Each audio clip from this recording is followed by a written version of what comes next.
Today, we're going to delve deeper into my favorite subject, which is distribution and marketing. You made a great film, now you got to get it released and let audiences around the world see it. So I have a special guest here today who is an expert in doing just that, and we've spoken many times over the years. He knows what he's doing, and I'm going to ask him the tough questions, so hopefully all of you will learn how distribution of indie films really works. If you want to be a successful indie filmmaker, you need to know a lot about not just the production of movies, but the business. We are going to tell you the truth and reality of what really happens in the indie film business.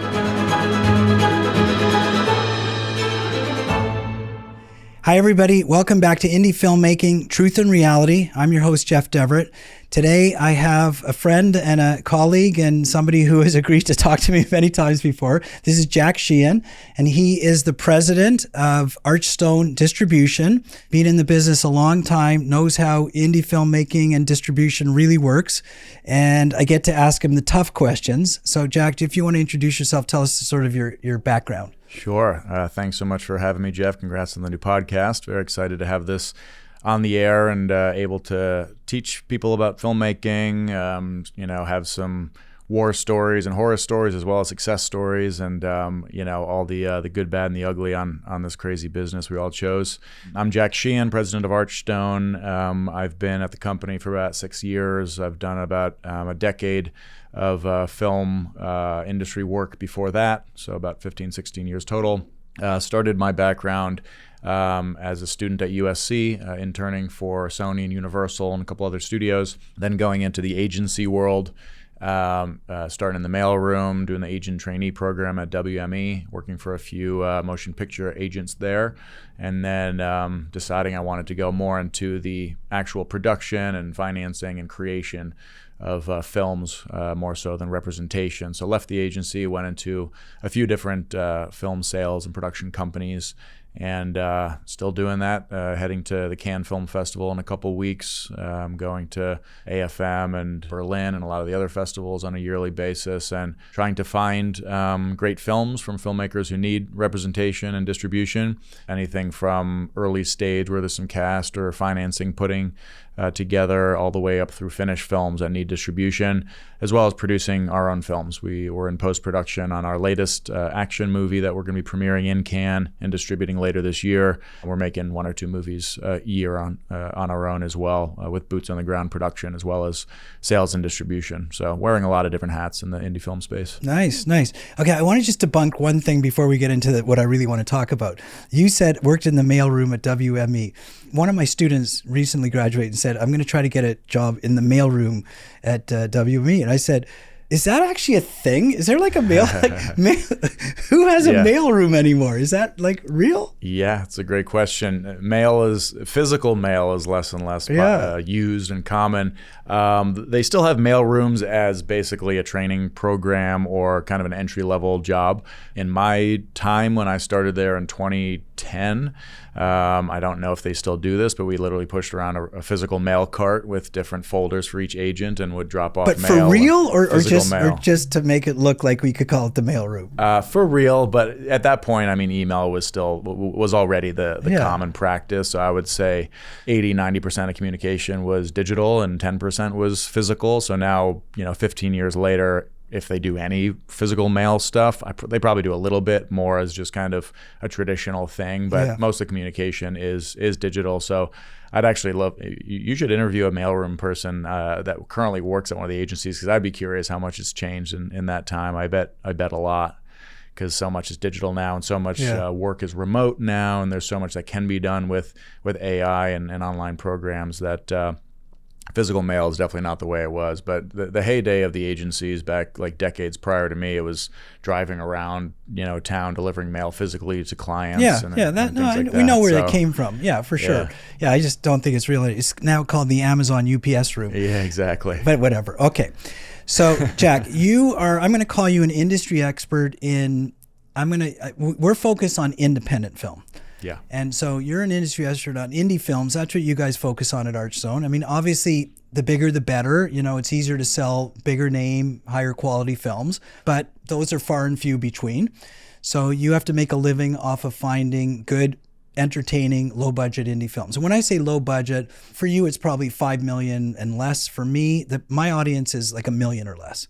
And a lot of people are making films at $100,000, $200,000, $300,000, which you would probably call micro budget filmmaking. But people are making, at the end of the day, I think you and I both agree, we've had this discussion, who cares how much is spent as long as the film's entertaining? Yeah. Yeah. And people lie profitable. anyways. Yeah. That's the tough part, is profitable. Entertaining and profitability usually go hand in hand, not always, but it depends how much you spent. Exactly. If you make an unbelievably entertaining film for $100,000, it's going to be a lot easier to get your money back than if you made it for $1 million. Absolutely. Yeah, and we make movies in the six-figure range as well. 5 million, I would say, is kind of our average and a good central target. We make some films bigger, some films smaller. We'd like to be making them bigger and bigger, but with more financing and more money on the table, the bigger the risk as well. And we like to be taking that. But in the indie space, there's very few companies making movies in the 15, 20, $25 million range without serious financier backing anymore. It's mostly the studios making giant films and the indie companies like ours making smaller films. And there's a bit of a vacuum in that middle class size of call it $15 to $60 million budget movie, which used to be very common and is less and less so now. But we work with, even if a film comes in and it's 5 figures at under $100,000, but looks awesome and was really well made and is an interesting concept, we may take it on. Okay, so let's take that off the table right away. I'm talking about films between $500,000 and $1 million, which I believe as a filmmaker, you can make a decent film, but there's going to be no A-list talent. Not in a film like that, all right? There might be a B-lister or something like that, but chances are you're not going to have A-list talent. So let's just debunk that right away. Can you even sell something that doesn't have an A-list actor? Let's assume it's very entertaining. It's maybe a genre film or something that has an audience, but no recognizable talent. Are you out of the game just with that?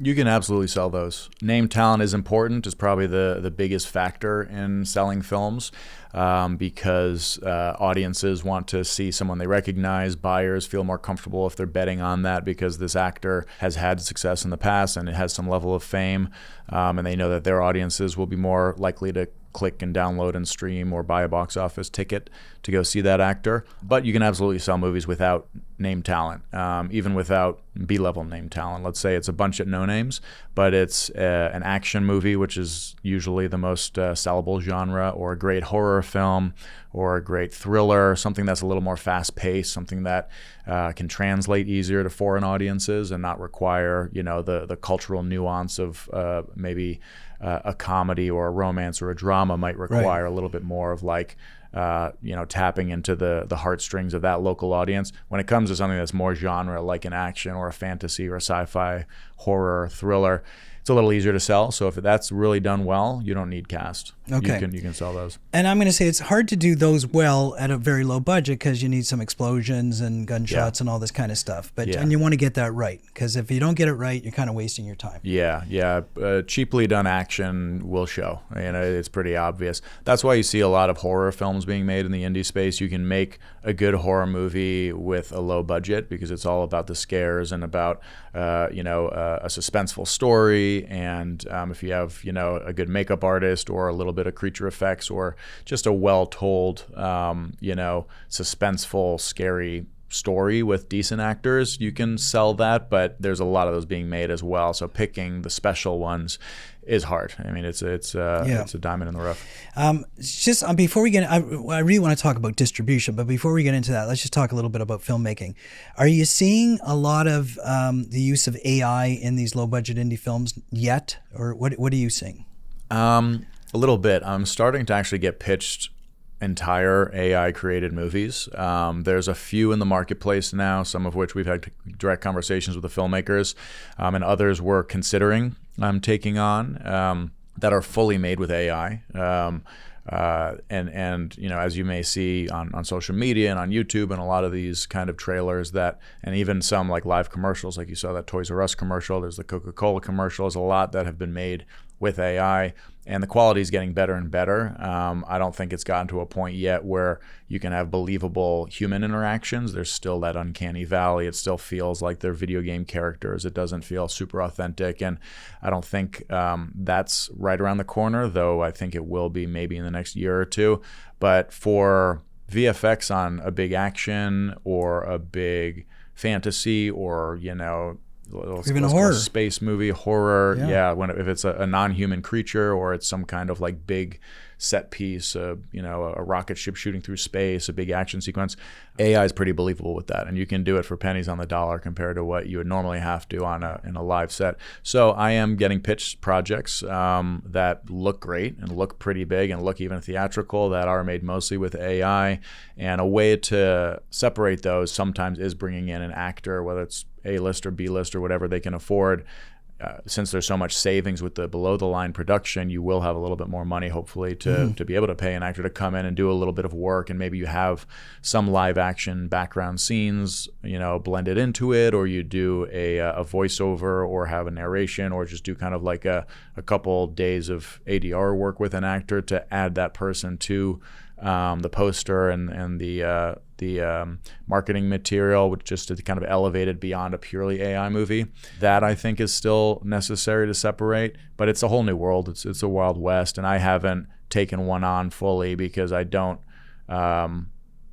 know well enough what the response would be. I think there's a lot of hesitancy to using AI. There's a lot of backlash and pushback against using it to write scripts and using it for a lot of the studio work that people are currently making. What about the audience, though? Do you think that the audience is going to be like people who watch movies will be receptive to watching non-human characters that look human and frankly probably can act better, can cry on a dime, laugh on a dime, do whatever? Yeah. Do you think that's gonna be well received? I think animation and characters who are not human will be the first movies to really work well. We're still, waiting to see the first real theatrical release of a movie, not a small kind of 20 screen, but a real, 100 to 1,000 plus screen release of a movie that's almost all made in AI. I think the studios are hesitant to do that because they want to, be or at least appear to be supportive of the human labor that goes into filmmaking. But I think if you take out that kind of like the human being to human being interactive scenes and have something that is more of just like, let's call it a kid's animation or, alien or robot characters or monsters or something, I think that could work. And I think that will look more realistic without having that kind of uncanny valley issue. Yeah, I agree. Okay, let's switch over to distribution. So I'm an indie filmmaker. I've made what I believe to be a very entertaining film. I've screened it for family and friends. Of course, they love it because they like me. They're supportive. I've taken it to some festivals because I wanted to get some real feedback and, maybe won an award or two, gotten some good accolades. Now I want to go into distribution. I want to get it released. So let's start at the beginning. How does somebody like me, not me personally, but how does a filmmaker find the right distributor?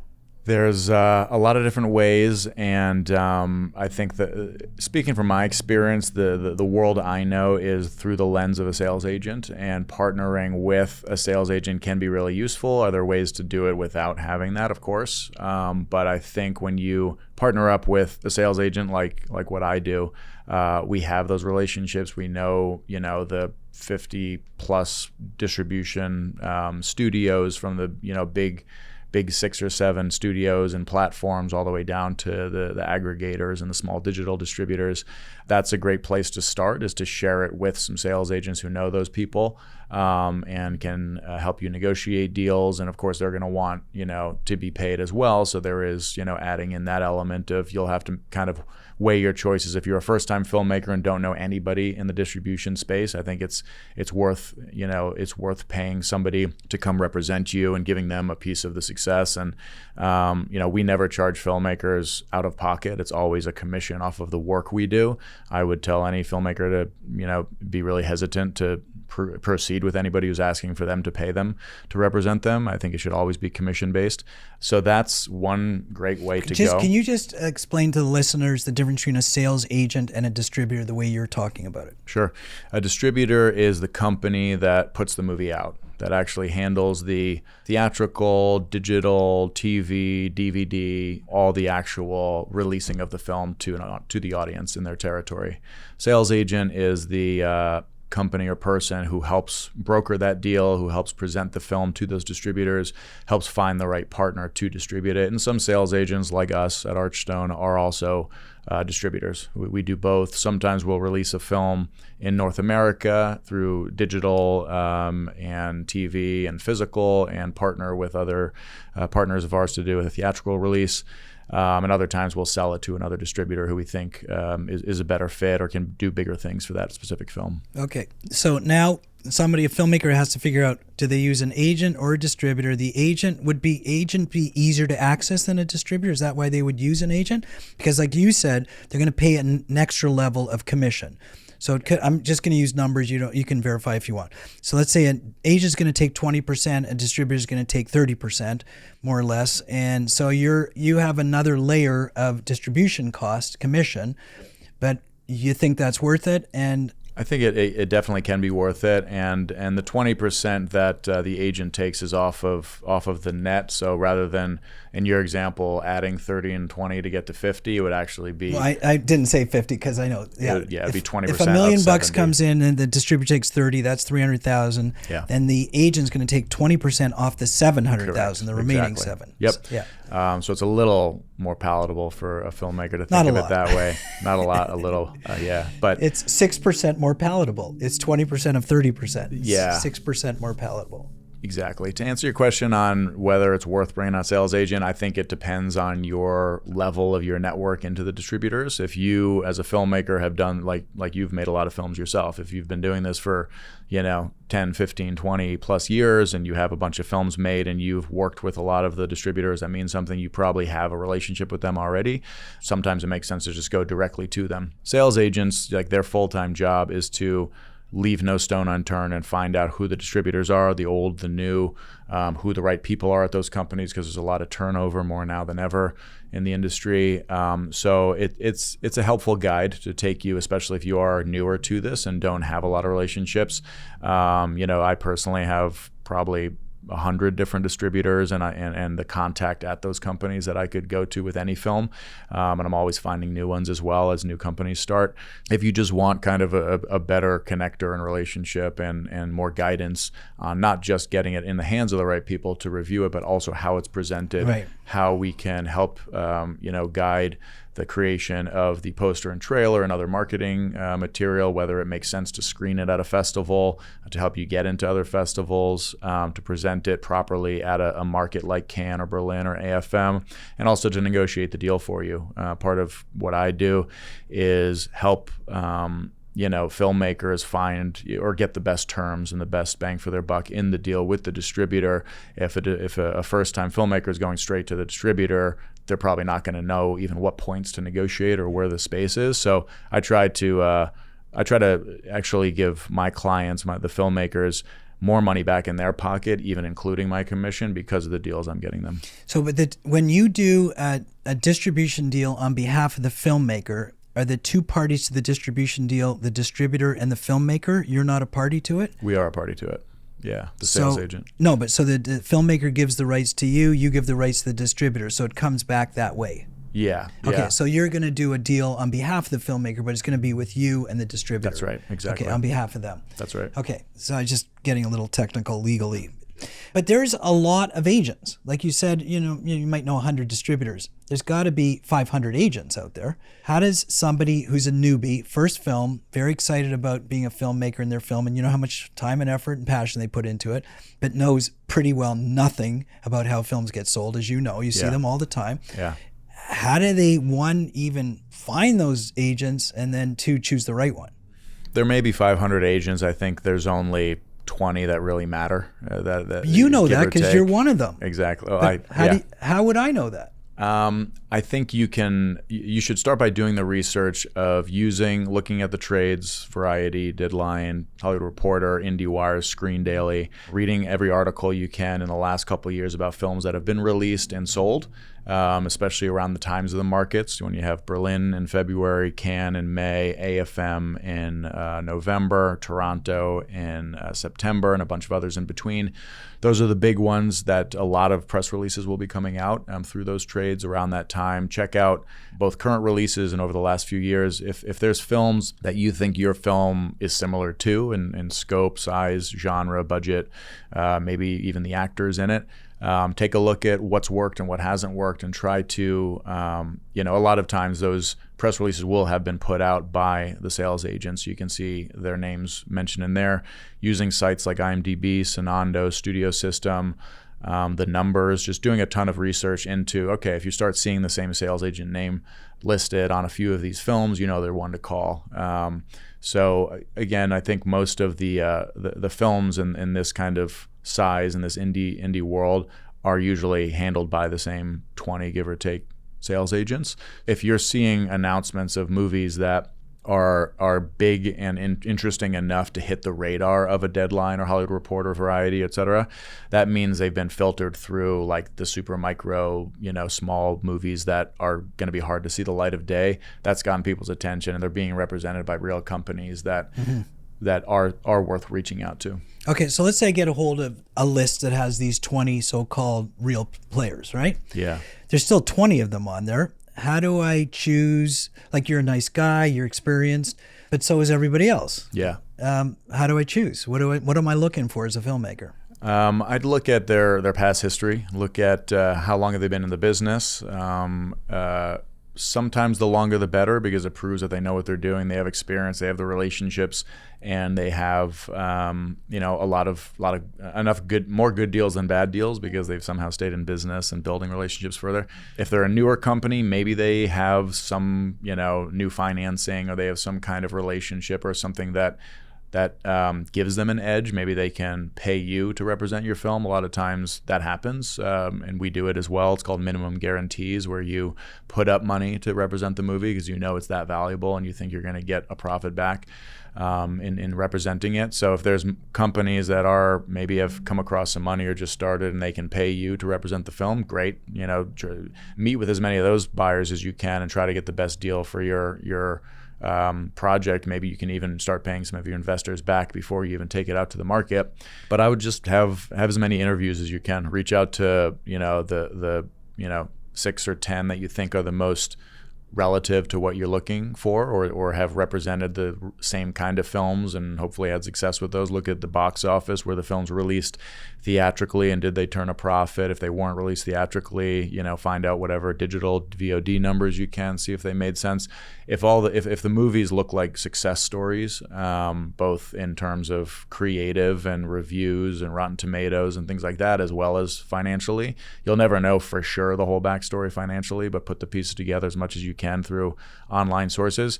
If you see success stories and a lot of them land with the same company, there's somebody to talk to. Yeah. And I would interview them all. Are you looking for the person or the company? Like, the company's just a legal entity. Like, if I'm negotiating with Archstone, am I saying, hey, Jack's going to take care of me? Mm-hmm. It's both. I've been at 3 sales companies in my career doing this, but Archstone's also been around for 16 years. So I think there's value to both sides. I bring some experience and relationships that I brought from my prior companies to Archstone that is additive to what they had when they first hired me, but they also have benefits that I came into, like a decade of history and dealing with other distributors and filmmakers that I maybe didn't know coming into it. And surviving in this business for 15 years is nothing to sneeze at. It's hard to stay alive in this. So I think there's something to respect about a company that's been around as long as that. I often tell filmmakers that when they're down to sort of the final strokes, you've chosen, say, 3 or 4 top candidates, go on their website, look at their films, and find the credits of 2 or 3 films that are similar to yours, and actually contact the filmmaker and say, how'd they do? Like, are they decent people? Were they honest? Did they do the job? And sometimes the film's not good enough, but you can tell from that. I think that's great advice. One of the films that right now we're busy closing movies to bring to Cannes, and one of the films that we closed last week did exactly that. We had a couple of meetings with them, went well, but they were interviewing 2 or 3 other sales agents, and they wanted referrals. So they asked me, to connect them with some filmmakers that we represented recently, and I did that on 3 other movies that I repped, and yeah, but they gave good remarks, if they I ask think. you for the referral, you're going to give them good ones. Of course. I say you go randomly and choose. I agree with you as well. And I think you should. then you can see, that's a sampling of potentially. Yeah. Maybe take 3 from the agent and do 3 on your own. Yeah, but anybody who gives a bad referral, you don't want to do business with them. Exactly. Yeah. Okay. Look for only so good ones. what happens? Tell filmmakers what. Like a lot of filmmakers go through this process of trying to reach out, get an agent, get a distributor, but primarily an agent, right? And come up short. They get ghosted. They just can't get an agent. Is that a combination of, 1, the agents don't like the films that they're representing, or 2, maybe the filmmaker's delusional, they're expecting to be on Netflix or that type of thing? A lot of filmmakers tell me, I just can't get an agent or a distributor. Yeah. I think it's more the former is the issue, is that the sales agent doesn't see the value in the film enough to make it worth their time, which can be a bitter pill to swallow as the filmmaker, because it's your baby and you believe in it. But if you meet with half a dozen sales agents, or maybe directly with distributors, and you get passes across the board, something's not working with the film. Something that they don't feel like they can monetize it, or they don't believe in the story, or there's other, whatever reason it is. If it's something where the filmmaker's delusional, I think that can be an issue. If the filmmaker thinks it's worth 100 times of what the market says it really is, that's kind of the filmmaker's choice, or the sales agent's choice of how patient can they be with this person? Do they like the film enough that they're willing to take it out and walk the client through the process of understanding where the market is and helping bring their expectations to reality and finding a good home for it, even if it may not be what the initial grand vision was of the filmmaker? Or is life too short and there's too many other movies to go after, and it's not worth trying to have that debate with your client all day long? Yeah, because their expectations are a little out of whack. Okay, so on that note, I guarantee that 95% of the filmmakers that walk into your office probably say something like, Jack, I know everybody tells you this, but my film is really special, and how are you guys going to get me onto Netflix or Apple or Hulu? And so what do you say to that? It happens all the time, and I'd have to see the film first and then make my own judgment on that. And sometimes they're right. Sometimes a filmmaker is spot on, and there's been a lot of success stories in Hollywood of directors, making their first short film or their first movie and winning Sundance and becoming, the next, Ryan Coogler or something. But not often. That's stories of people winning for the lottery sure. too. That's right. That's very true. Yeah. So those, it's rare for me to find a filmmaker who thinks their film is worth less than it is. Certainly way more common 99% of the time that they think it's worth more. So, I'll watch the movie and I'll make my own judgment. I'll share it with my team. I have a great team of both foreign sales focused people, marketing people, domestic distribution people, and sometimes I'll even share it with other friends outside the company to get a take. And, I'll go back and be honest with what I think it's worth. And if that's lower than our expectations, then we have that conversation, and we can see if I'm the right partner, and I might not be. If they're getting another sales agent saying, oh yeah, I can do 10 times what Archstone can do with this, and they believe them, then they're a better fit and they should go with them. But unfortunately, there is a lot of salesmanship in a dishonest way, and telling clients what they want to hear just to get the deal, and then apologizing later or ghosting later. Worse, I try to never be that one. I try to be more honest and conservative and realistic up front, and over deliver and have them happy at the end of the day, or at least always saying that I was a straight shooter and they got what they signed up for, instead of promising the world and delivering a lot less. That's never a place I want to be. If a filmmaker thinks their film is worth the next big franchise, and they're getting passed on left and right by industry people who've worked in this space for a long time, it's probably time to look in the mirror rather than thinking they're the only smart person in the whole town. Okay, and we're going to get there. We're going to get the look in the mirror thing in a second. I want to go there, okay? But just before I do, chances are films are not getting onto the big SVOD, not these low-budget indie films. I mean, this is the way the business model works these days. Those streamers are making their own product at that level. All right, so Remember, I call this podcast Indie Filmmaking Truth and Reality. Yeah. Because I'm going to say something right now that most of my listeners are going to be super disappointed with, but it's not the first time I've said it. I'm going to say that most indie filmmakers don't make their money back.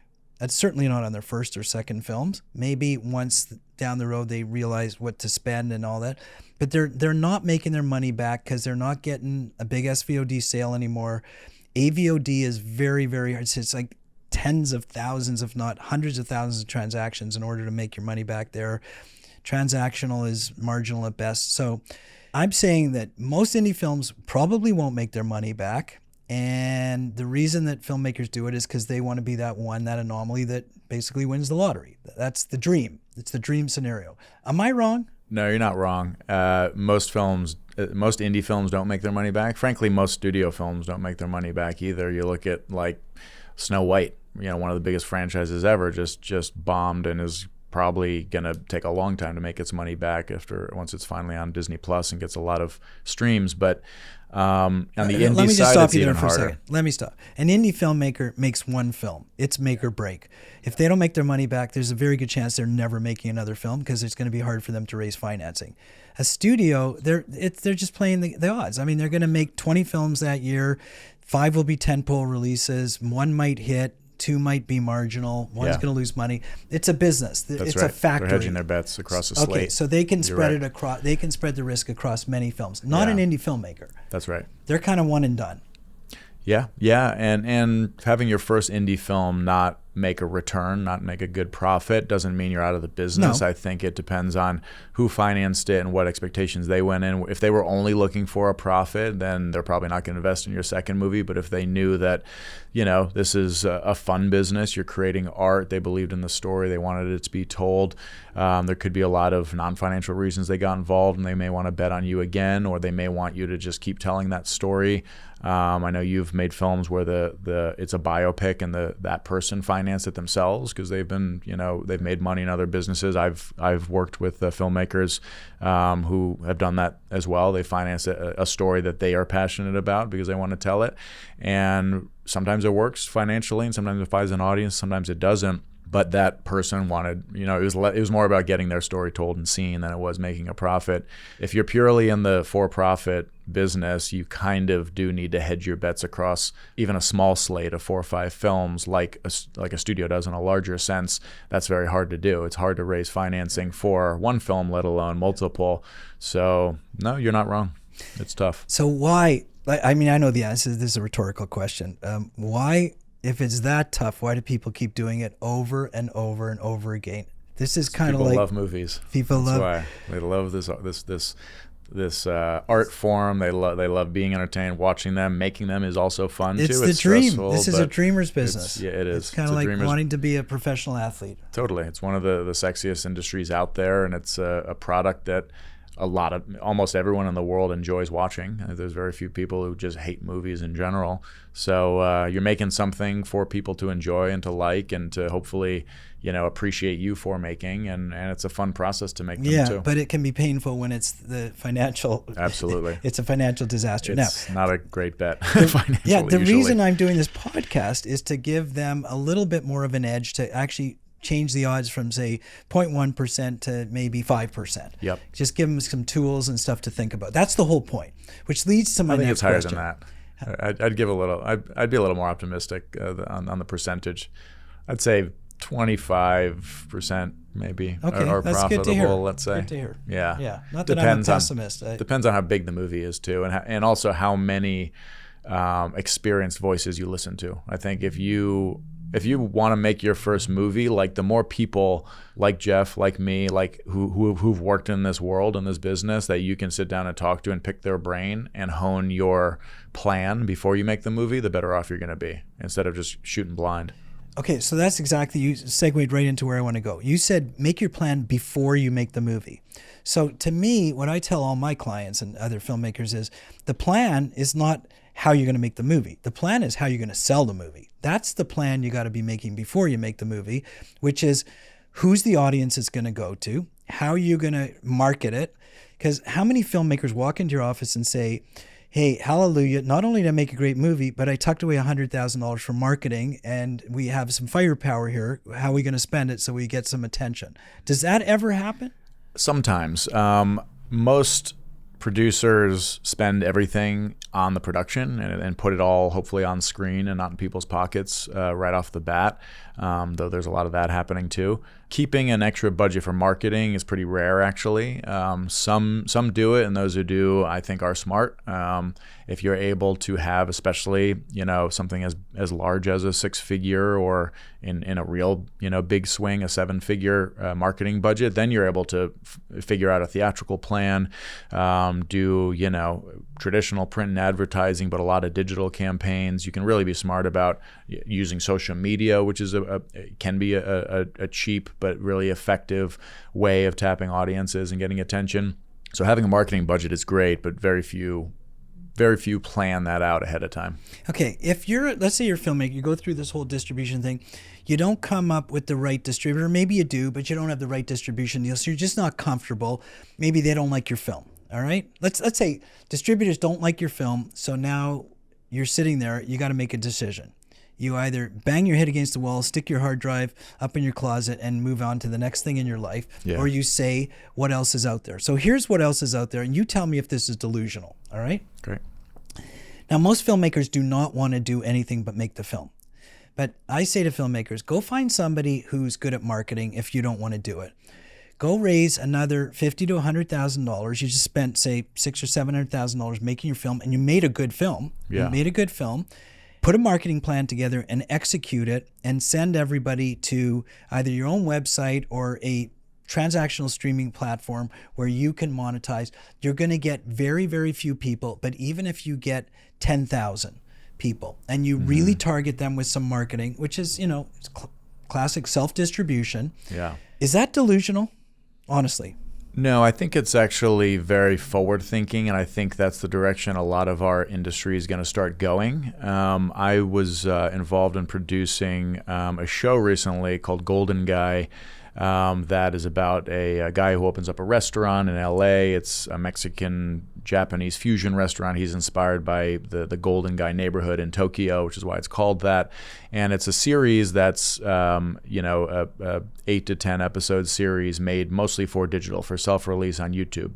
So it's a little bit of a skew off of the indie film traditional distribution, but I think more distribution is heading in that direction, away from the walled gardens of SVOD platforms and theatrical, and more into hitting audiences where they spend their time. And YouTube is a big one. YouTube, 11% of all viewing time is spent on YouTube now, the latest report shows, and Netflix is 7 or 8%. So 50% more viewership time is spent on YouTube and on other mobile social media apps than Netflix. Disney's even less than that, Amazon, Hulu, etc. So I think we're going to start seeing more opportunities for stories to be told on YouTube. Yeah, but the only problem with YouTube is monetizing. Like, you have to have a robust YouTube channel that you're monetizing at the right level, and you have to have a lot of visitors and views. So the way we're handling that project, which is not a feature film, it's a short form, so it's more appropriate, I think, for the kind of clickbait, short attention span, ADD audience of YouTube, rather than someone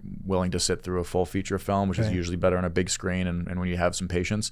But we're marketing that one in a unique way where we're reaching out to influencers across social media who are fans of Japanese or Mexican food, LA culture, restaurants, a lot of the different themes of that show, and looking organically at kind of a network of those influencers who have fan bases that are significant. Some are several thousand, others are up to the millions. Right. And saying, hey, we're launching this show.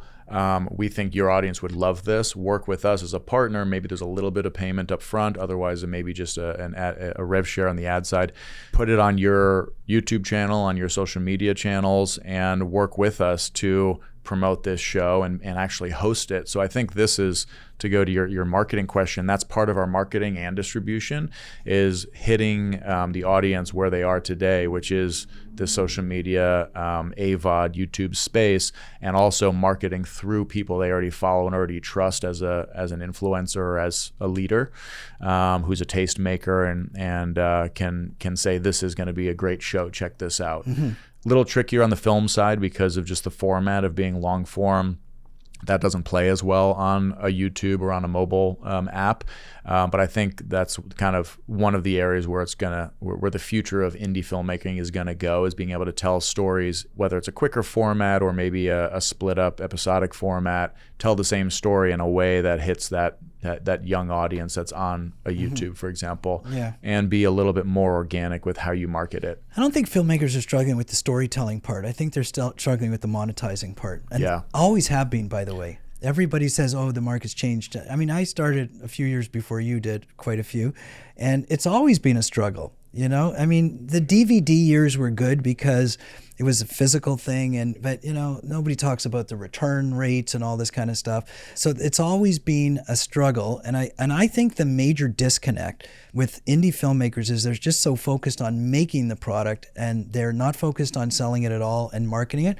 Whereas in contrast, the big studio, the filmmakers have the luxury of just focusing on making because that's their job, and there's an entire marketing department. That's right. Indie filmmakers don't have a marketing department. Yeah, you're right. You have to be a filmmaker and a marketer at the same time. Which you don't want to be. And a fundraiser. You actually don't want to be, and you're not good at it. You're only good at filmmaking.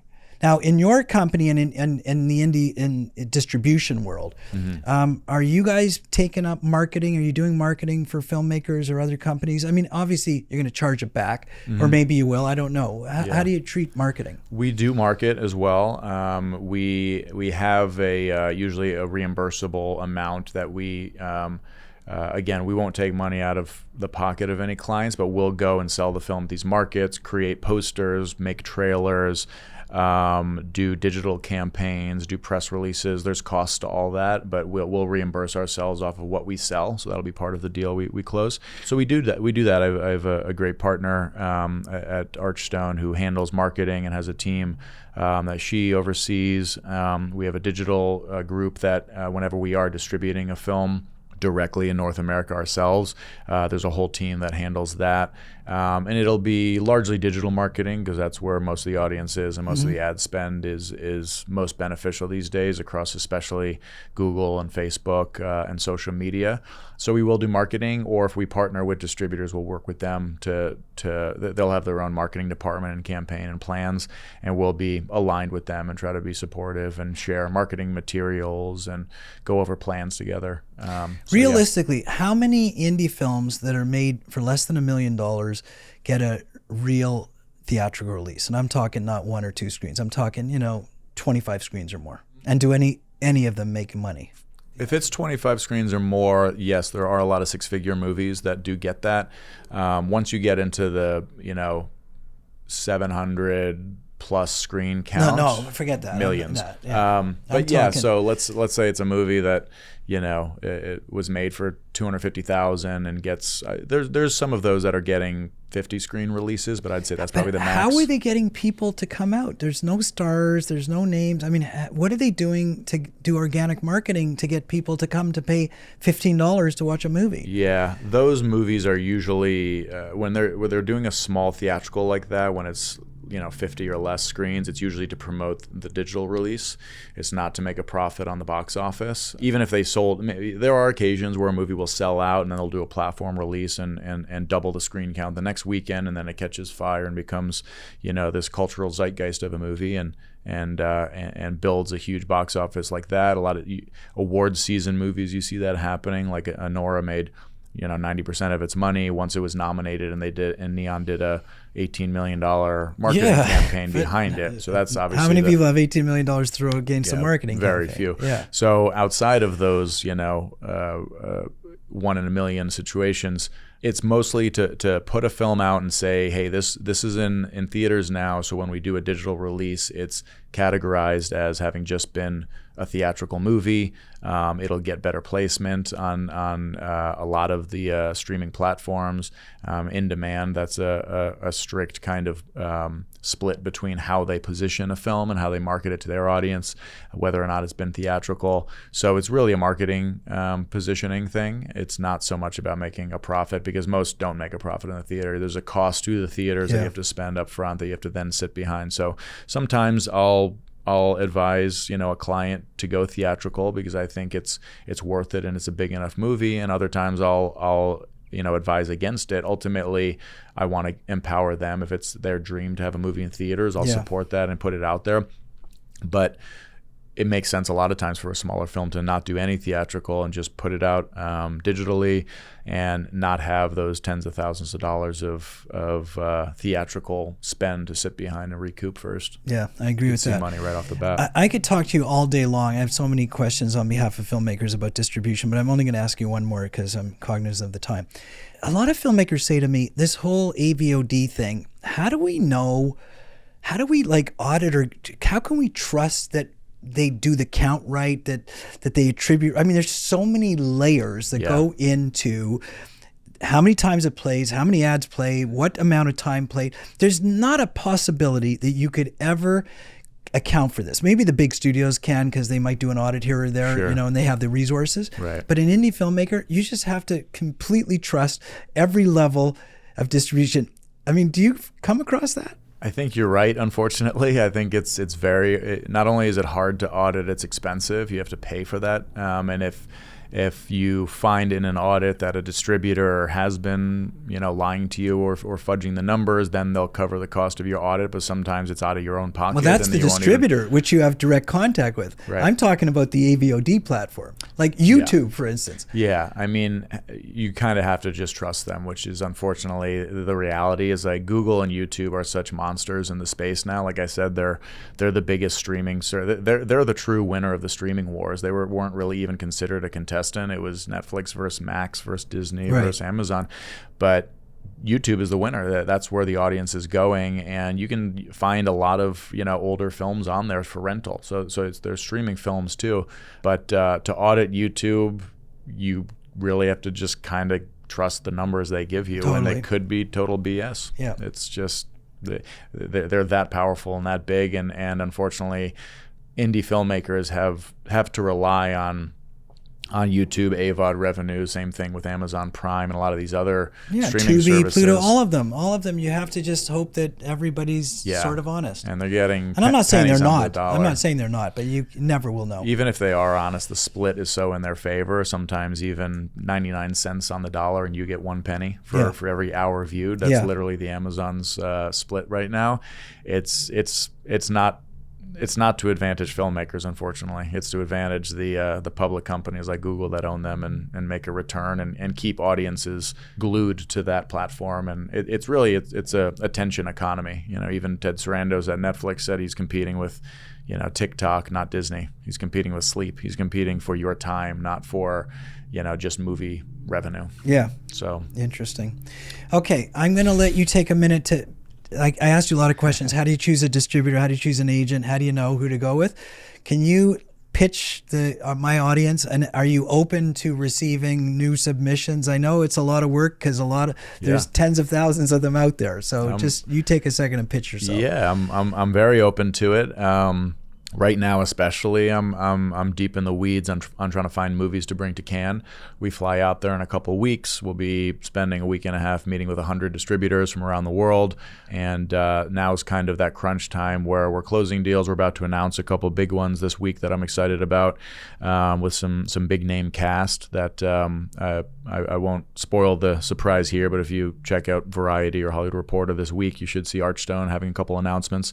But we're still looking for other projects to take. We have. I assume you prefer finished films over concept films in development. Finished films, unless there's name cast. Yeah. Okay, unless there's some big actor attached, and it's like that thing will pre-sell. That's a great way to fund a movie. But as you and your listeners know, hard to get those name talent, especially without a lot of money. Right.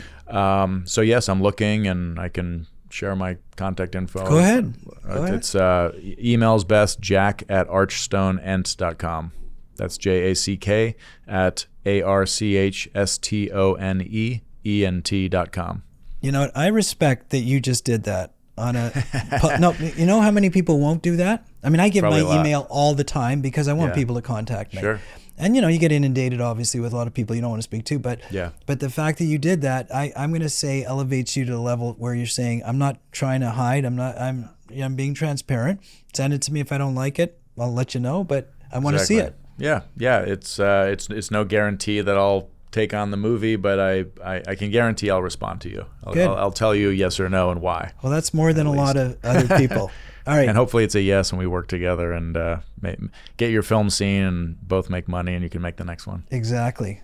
All right. Well, this is a crazy business, as we know, but it keeps going on and on and on because, as you said, it's a sexy business. It's fun. And I always appreciate when you come on to the show. I've interviewed you on lots of different formats. Jack's also been really, really generous with his time at Marcus because I teach at San Diego State and UCLA, and he always lets me bring my advanced students to his booth at the AFM, sits with us and gives us an overview. My students love that. They love that. So I really appreciate that. Yeah, it's fun to share, and hopefully, hopefully it inspires more than it scares them away. I scare them, and then you inspire them. Yeah, I hope so. Anyways, great to see you again. Thanks for being a guest. Thanks, Jeff. My pleasure. Thanks a lot. Thanks.